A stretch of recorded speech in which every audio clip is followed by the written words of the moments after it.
નમસ્કાર પશુપાલક મિત્રો, જો તમે પણ એવું વિચારતા હોવ કે ભેંસ ખાલી દેખાવમાં જ સારી હોય અને દૂધમાં નહીં, તો આજે આ વિડીયો લાઈવ તમારા માટે છે। હા, આજે આપણે સુપર ક્વોલિટી ભેંસનું લાઈવ દોહન કરવાના છીએ।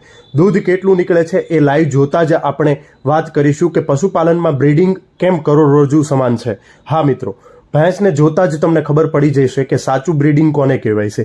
સ્ક્રીન પર તમે જે ભેંસ જોઈ રહ્યા છો એમના પિતાની વાત કરીએ તો 119ની એ દીકરી છે અને એની નીચે જે પાડી છે એ 114ની દીકરી છે। જો તમે પણ આ મા દીકરીની જોડી કેવી લાગી અને સરસ રૂપાળી છે।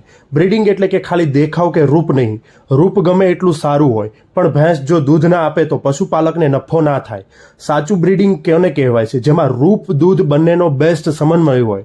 હા, તમે લાઈવ જોઈ શકો છો, આ ભેંસ દેખાવમાં જેટલી સુંદર છે એટલી જ દૂધમાં પણ બેસ્ટ છે।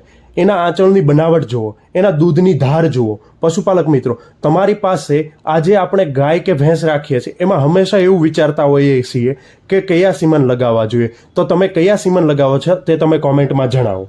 કેવું રિઝલ્ટ મળે છે એ પણ જણાવો। જો આજે તમે જાગૃત બનશો તો આવનારી પેઢી તમને દૂધ અને રૂપ બંને એક સાથે મળશે। જો તમારે નફો બમણો કરી દેશે। હવે મારે તમને એક એવો સવાલ કરવો છે કે પશુઓમાં બ્રીડિંગ સુધારવા માટે કઈ પદ્ધતિ તમે અપનાવો છો? તમે ક્યાં સીમન વાપરો છો? તમારો અનુભવ નીચે કોમેન્ટ બોક્સમાં જરૂરથી જણાવજો, જેનાથી આપણા બીજા પશુપાલક ભાઈઓને પણ સાચી માહિતી મળે અને પ્રેરણા મળે। વિડીયો ગમ્યો હોય તો લાઈક કરો, શેર કરો, સબસ્ક્રાઈબ કરો।